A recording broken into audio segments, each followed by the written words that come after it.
Good morning, evening, afternoon, everyone. My name is Mark. And I'm Zoe. And we are the Board Adventurers. Today for you, we're going to be doing the games that we played in the month of January. Now, I know what you're thinking. This is like February. This is way late. But we're late to the game a lot, so this is what's going to happen. Yeah, so we're going to talk about 7 games in this video. The first game that we're going to discuss is Scout. Scout is designed by Kai Kajino, and it is published by Oink Games. Yep. It's a 2 to 5 player card game. It's a trick-taking game.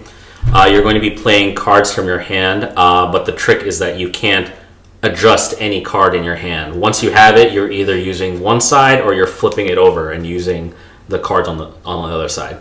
And you're basically playing poker-type hands, whether it's like a pair, a sequence of any number of cards. Yeah. So Scout is kind of it's really fun. That's spoiler there. It's really fun. It is considered kind of like a filler game. Although I kind of don't like the term filler games because usually the games that are short like that I kind of end up playing over and over and over again. Right. But like a round of Scout is usually about like 15 to 20 minutes. Yeah, I mean, because each person is going to have, starting ability. So they can start off with either a massive hand to begin with, or go straight and just I'm going to try to sequence out and maybe play the long game. Yeah. Yeah. And there are a lot of trick-taking games out there with their own kind of gimmicks to make it more interesting than the other.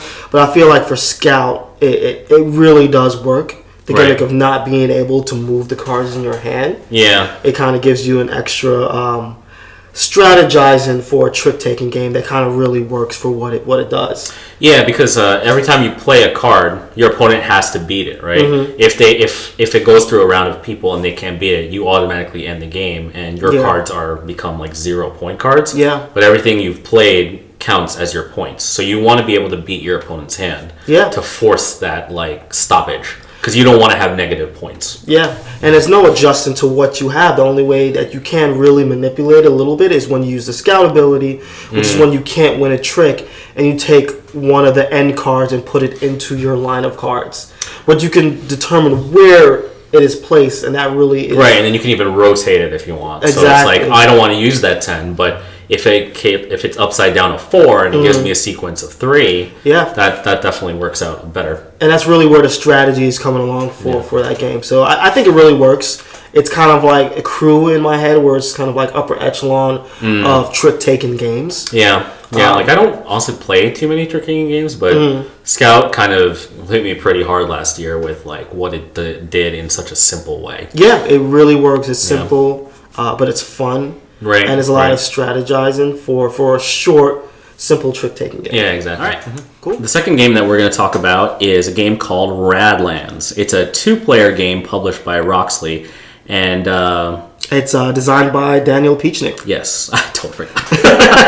No worries. All right. But Radlands is like a what's that term? Like a tug of war. Yeah, I was trying to think of the theme. It's it's post-apocalyptic. Post-apocalyptic. Mad Max style. 2-player, and it's almost like a card battling. So each of you are going to have 3 different bases that you can draft from a starting hand of 6.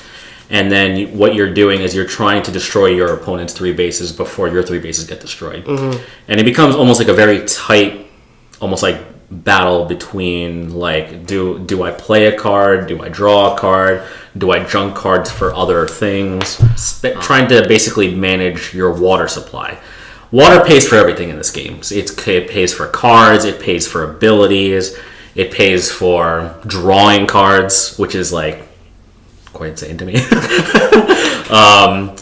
It's a very tight game, and you kind of have to you have to balance your turns very well to be very efficient in this game. What do you think about it? I love Radlands. I think in terms of connecting theme to mechanics of a game, I think Radlands work better than most games. Okay. I know the water supply aspect of it, it's hit or miss for some people because it's really tight. Yeah. You're going to have some turns, and usually I don't like this, but you're going to have some turns where you really can't do anything, and you're spending the little water supply you have to draw a card in hopes of getting something that you can actually use that round. Yeah. And usually I don't like that. I don't like games that have turns where you're not doing anything. Yeah. But I think for Radlands, for me, I accept it a little bit, mainly because it works with the theme in terms of the little water that you have, and just kind of like you're scrapping for resources. Yeah. Which feels very post-apocalyptic, and also because your opponent has the same restraint as you do. I see. So there's going to be turns where you're not able to do much, and your opponent's not able to do much, and it's kind of a tug of war of first person to be able to get what they're looking for, kind of wins, kind of thing. Yeah, that's fair. And it does work for me a little bit. There's some balance to that too. So if like you can't do anything, you discard a card for the ability that they have. Now, whether or not that's actually useful for you at the time that you use it, it's based off the game. But there is some mitigation to that feeling of not being able to do anything. Right. But I like the fact that it's so tight as a 2-player game, and it really fits the theme. Okay. I do love the art style. It's a theme that I enjoy, so it kind of worked for me. Yeah, art style is like, it's very bright and vibrant. For me, like, the game was just a little bit too tight in the couple plays that I tried it in. Yeah. I thought to myself, like, I kept going for that water tower a lot. Yeah. And I spent a lot of my water either drawing cards or just trying to get an ability and then end up junking it anyway. Yeah. I need to play it, I think, a couple more times, but like, it's in terms of a 2-player, it's pretty good. Like, I don't know if I would reach out to try to play it more, but it's definitely a solid 2-player game, especially if you like that tightness of like, like if you get really into the theme of post-apocalyptic, it's like water is such a low resource that every like one water that I get is so essential to doing like almost the bare minimum. You know? You want to hoard the water that you have because you get 2 coins of water, and everything, or 2 or 3, I can't remember, and everything costs at least like a water, so you can't really do much. So it's hard because like sometimes you need to be able to attack. Yeah. But to play a card, you need to pay maybe like 1 or 2. But to attack, you need also that extra 1 or 2. But you're like, well, I also want to do something else. Yeah. Like, like I want to maybe add, a punk to block another base. But in order to do that, I can't attack. Yeah, you got to really prioritize. And you can't actually attack when you summon something or you play something on the board. You have to wait a full turn. So sometimes, like, your opponent, if they have already something out on the field, they can attack it and it's already injured. So it's now it's just like a meat shield. And it's funny enough, like, all of those things, the way you describe it, all those things are things that probably wouldn't attract me to the game. Yeah. Like, I would generally hate that kind of thing, but for some reason in this game it works for me. Yeah, no, that's totally fair. Yeah. Like, I find there's some enjoyable things about Radlands mechanically that's great about it. I just think to some extent it's a little too tight for what it is. I think it needs like to loosen up that water, maybe add a 4th water.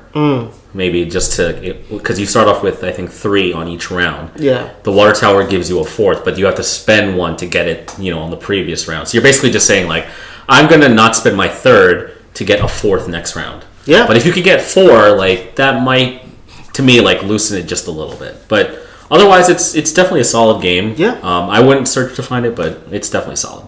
Cool. All right. Our third game that we played in the month of January was Terraforming Mars. We have the tile box right here. We don't have the full box right now with us, but it's a game that's designed by Jacob Frexilius and published by Stronghold Games back in 2016. Yep. And so in Terraforming Mars, you're basically trying to terraform Mars. So you're basically using project cards in your hand. You have a production board in front of you with 6 different production, and you have a board where you're trying to place cities and greeneries and oceans. Where the game ends when the heat has been maxed, the oxygen has been maxed, and all of the oceans have been placed. And then whoever has the most victory points wins the game. So we taught this at a little get together we had with friends, and we introduced it to maybe 4 new guys, and one of them really really liked it. Yeah, to the point where every future reference now is like Terraforming Mars. Let's play Terraforming Mars. But in terms of how much we like it, I think I like it a lot more. It's a game that I think I've spent a lot of time with over the years. My wife and I currently play. During the pandemic, we played this almost on the daily. That's how much we like this game. What do you think about Terraforming Mars? Yeah, so for Terraforming Mars, for me, it's a game that I appreciate more than I like. Like, I can recognize why the game is great, why a lot of people love it, and just kind of mechanically how sound it is. But it's a game that I never really want to play. I think there are a couple factors for why that is. The main one is the length. Yeah, it's a long game. One. And it's a game that doesn't hold my attention through the whole runtime. Like, there are long games that I enjoy, that I'm ready to play again and again.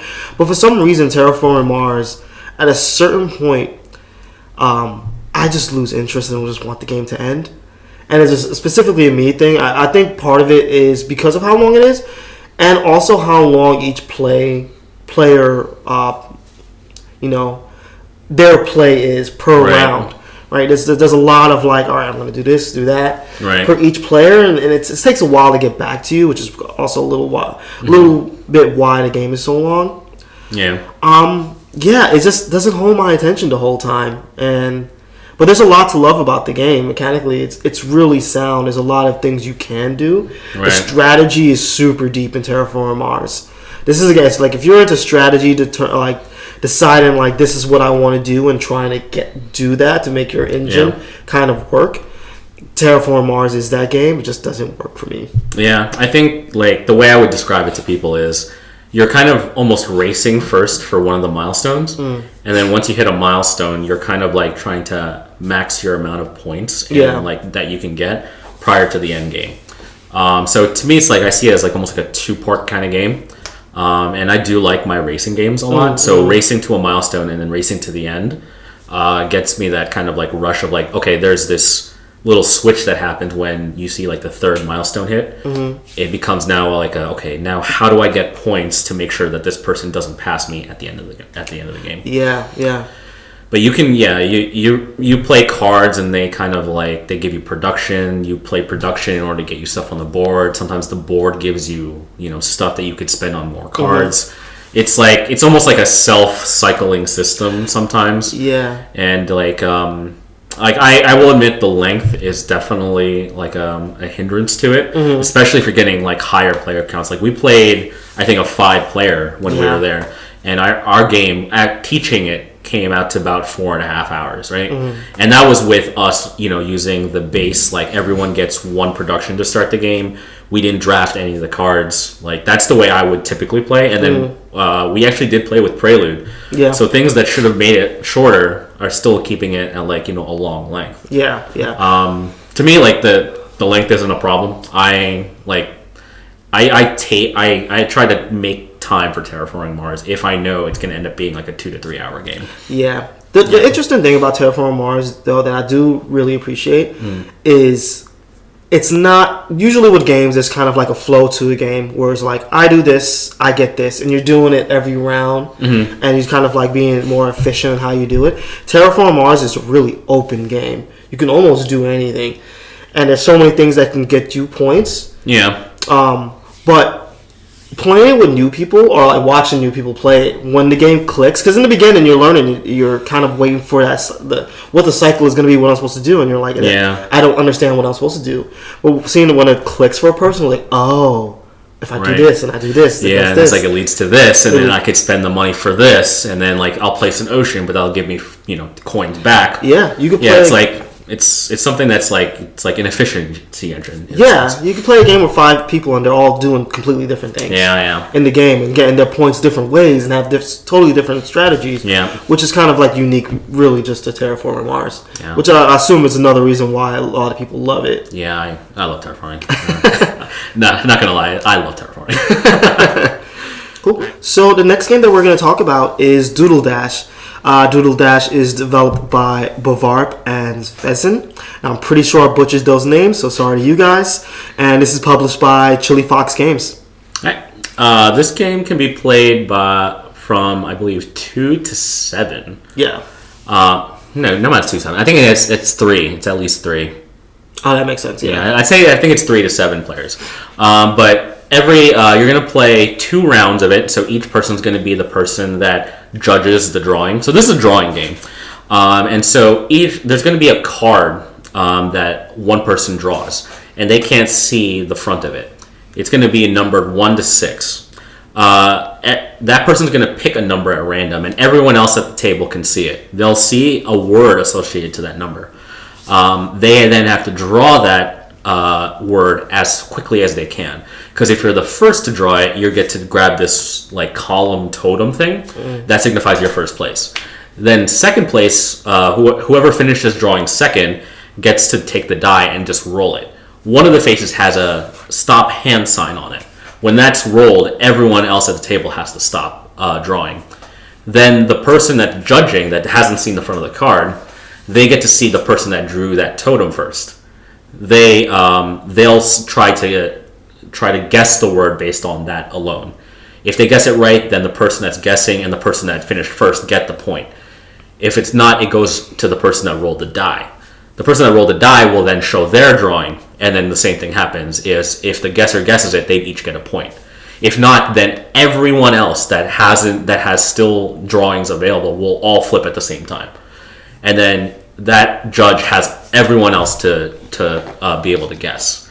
And then if they guess right, then they can they'll get points, everyone except for the 2 players. Yeah. So it's a very quick, what I would consider a very very fast filler game. Yeah. And I don't like drawing games typically, just because you need to be able to draw well in most of them. Mm-hmm. But the idea that this kind of throws in a real time, almost like quick, you need to be very simple with your drawings. Like sometimes a line can signify a snake if you just draw a squiggle with it. And that's all you need. Like sometimes that's simple enough for you to guess it.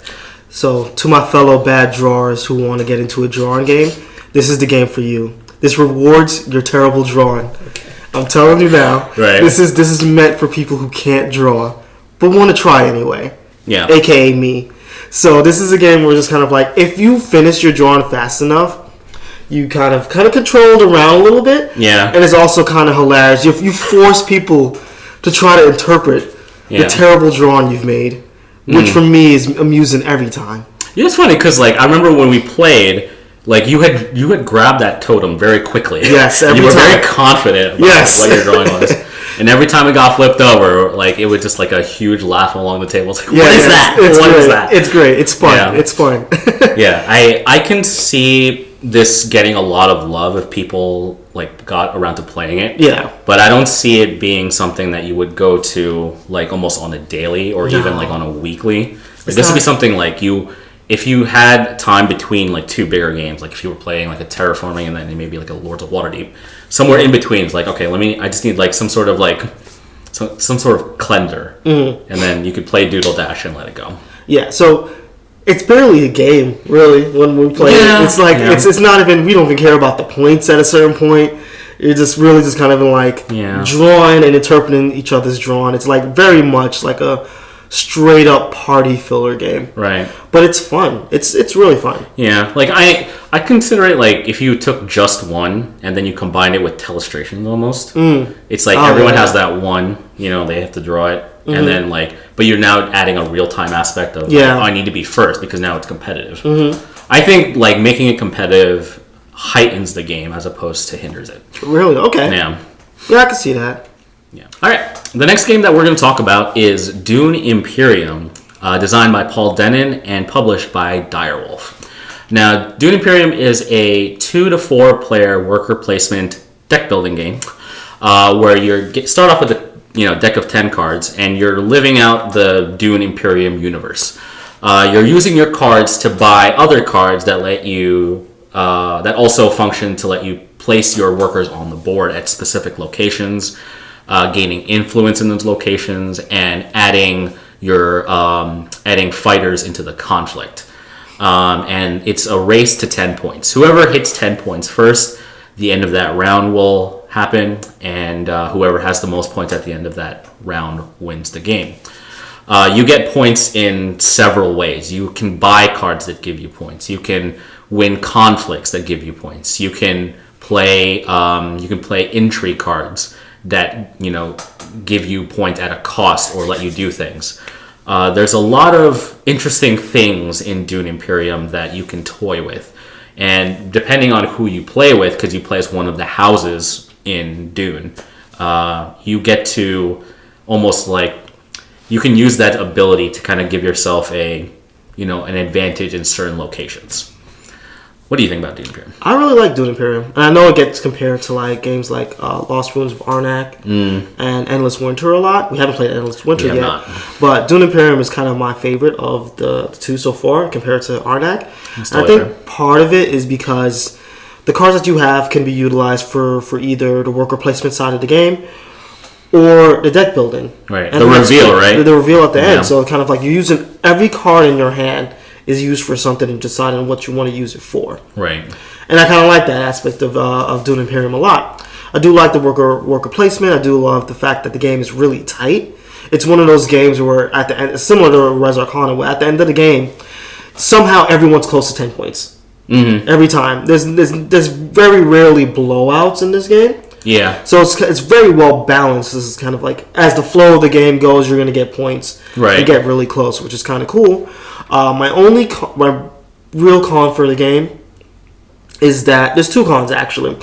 One con is that the game gets better with the expansions because the expansion replaces places you can go to because they're not that utilized. Right. So if you're playing this track on the top right. Yeah, so if you're playing the base game, everyone's really fighting for the same kind of spots, and there's going to be like a third of the board no one's really going to be using. Yeah. Which true. And it changes once you get the expansion, but that means you have to get the expansion to fully get into everything that the game has to offer. And we're not saying that you're required to get the expansion to make this game playable. No. But the expansion does make it better to some extent. Yeah, 100%. Yeah. And the other con for me is like I hate the conflict aspect of the game. Oh, really? I purposely I don't want to say I purposely lose, but I lose this game every time because every time I play it I don't care about the conflict. I feel like especially late game that conflict becomes so essential because I think 3 out of those 4 conflicts are 2 victory points, and you're like almost like you're exponentially increasing your points based on just winning one conflict. So I feel like later in the game, conflict becomes so essential. It's like if you don't have anything in the conflict, then you're really losing out on a lot. Yeah, you have to utilize the conflict, and it's just the least interesting aspect of the game for me. Yeah, and you're forced to use it in order to be able to win. Yeah. And I just don't... I mean, it changes a little bit with the expansion because it adds the idea of a dreadnought. Yeah. That makes like a semi-permanent piece that goes in. Yeah, it makes the conflict a little bit better. Yeah. But not better enough for me to, like, really like it. Yeah. So, the main difference, though, in that the expansion makes the conflict much more important. Yeah. Right? Because in the base game... Your conflict level doesn't typically go higher than maybe like 10 or 20 at a time. In the expansion, you can max out your conflict to like almost like past 20 at some point. Yeah. That's an aspect of it that I don't love. Yeah. And the other thing is, I don't think this is like a pro or con, but just as a FYI, if you're getting this because you love the Dune universe, this isn't that immersive. It's a really, really, really good game. And like you do start off in a specific house, and you start off with powers based off of the house that you choose, and that those shows the characters, and it very makes sense for the characters that you choose if you know the Dune universe. But I would say this isn't so immersive. Like there are some worker placement spots that are in like the sand desert. It's not going to feel like you're in an actual sand desert in the movie or even the books, and there's some of the sandworm aspects to it as well, but it's not that immersive, just as an FYI. Yeah, because like it's like it kind of abstracts things down to just a symbol. So like the cards that you have, the first 10 that you have, will let you go to certain factions, but there's only like 2 of them in the starting deck. Yeah, and then one of them you have to trash. So you have to find a way to get cards of that back so that you can go to those factions to influence them better, to get better actions. Yeah. And a lot of the times you're really kind of going to your green, yellow, purple spaces to kind of just draw out your deck, maybe get out more cards, get more influence until you can buy better cards. Yeah. But it's to me like the deck building. I prefer the deck building in this game too. But like when I play a faction that's more focused on conflict, I definitely go heavier conflict with that. Right. Yeah. So the next game that we're going to discuss here is Under Fallen Skies. This is published by CGE Games and developed by Thomas Olher. I'm pretty sure I butchered that name, so sorry to you, Thomas.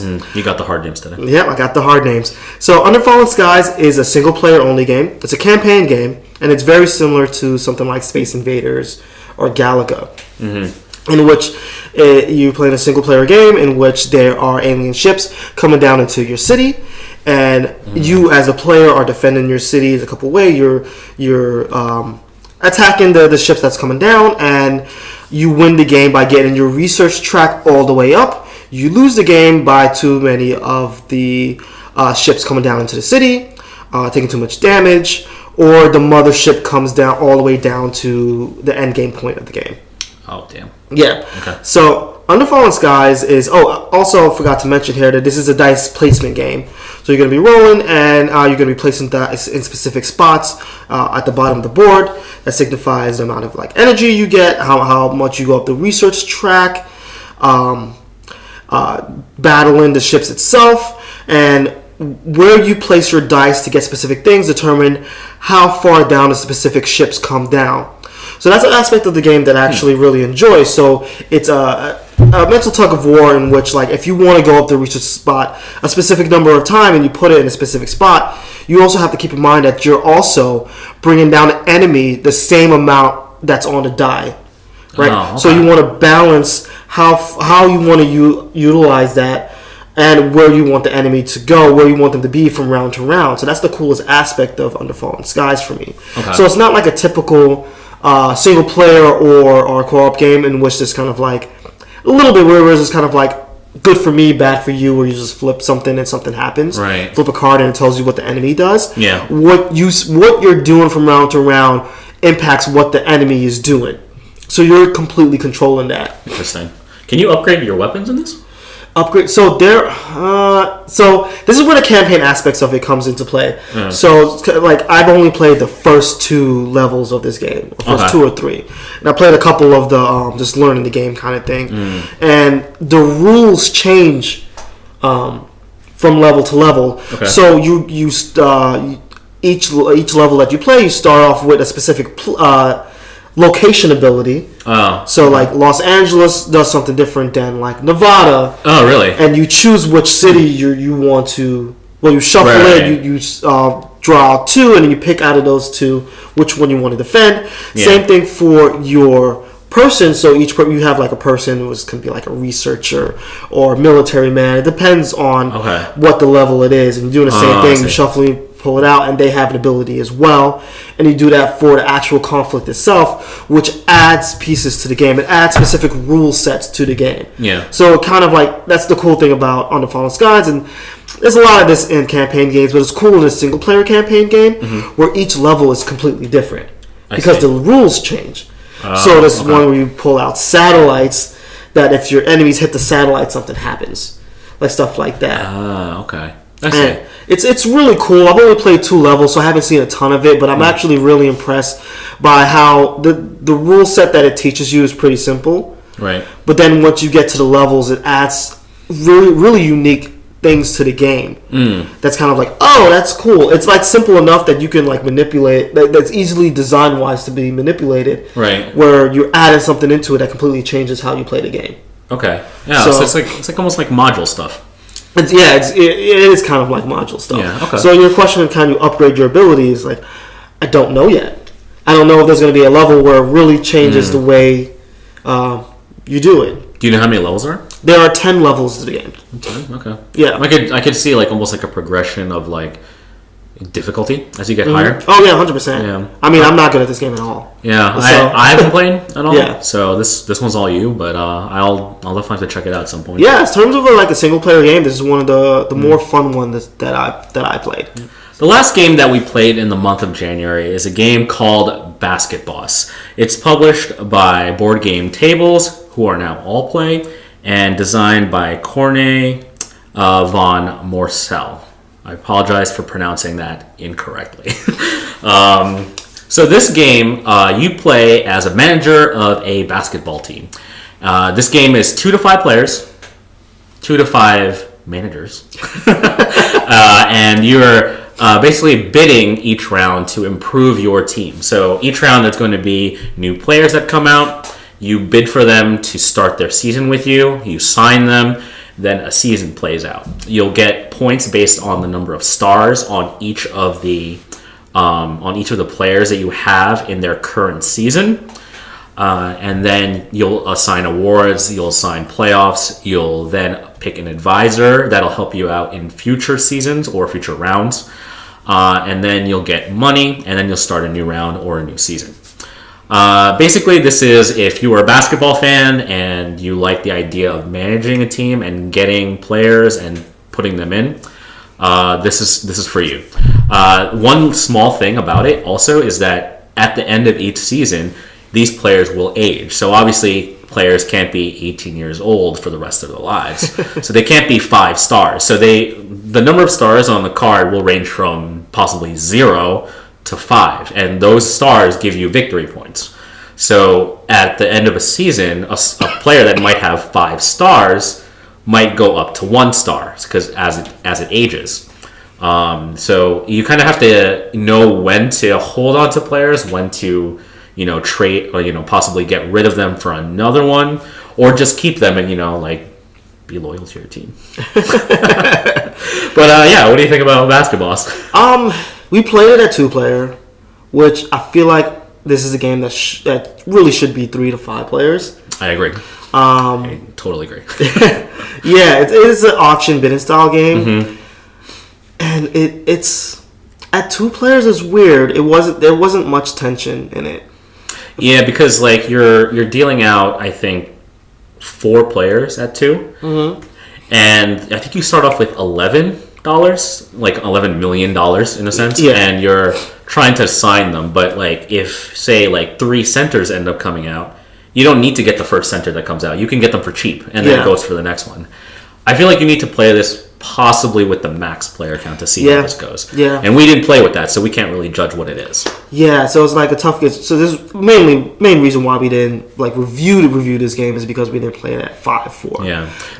Didn't feel natural at it 2. We obviously played other auction bidding style games. Yeah. And it definitely really worked at a higher player count. Right. Because of that tension going after the same things that everyone else wants, and then kind of pivot into something else. You don't really get that with this game, at least at the 2-player count. Right. I say the stuff that did work a lot was kind of the aging of the players. So you kind of, when you get a player, you could see what their star power is going to be from year to year or round to round, and you can kind of determine it when you want to replace it, how you want to utilize it from round to round. Right. What do you want to do with that specific player? That part really worked for me, and that was kind of the most fun aspect of it. But in terms of the bidding and kind of how you get points otherwise didn't work as well for me. Yep. But again, it's one of those games I can't judge it until I play at a different player count. Yeah, I think so too. I think playing with 2 definitely didn't show me what the game was really about. Yeah. It was too open. What I didn't affect you, and what you didn't really affect me that much. Yeah. Because I was I already have a center. I don't need that center. Yeah. But I feel because you're going to have 5, and maybe there's only 5 players that you can bid on, you can only get 1 player per round. Yeah. And so that bidding becomes such an important aspect. It becomes I need a small forward that fits my lineup, but Jerry over here, he's going to bid 7. I'm I can't spend $7 million. I can't afford LeBron James. I need to afford somebody else. So like I would have to go definitely cheaper. And I feel like that tension I didn't see based on the 2-player game. But we're definitely going to try it at like the max player count. Yeah, and I think we'll enjoy it better because we both love basketball, I think. Yeah. This was pretty much the theme for us, honestly. Yeah, we were both really excited about this game. Yeah. So definitely going to give it a couple more plays to see what we really think of it. And we'll talk about it in a future video. Yep. We definitely will. Yeah, 100%. Yeah. All right. That being said, we are the Board Adventurers. I'm Mark. I'm Zoe. We'll see you later.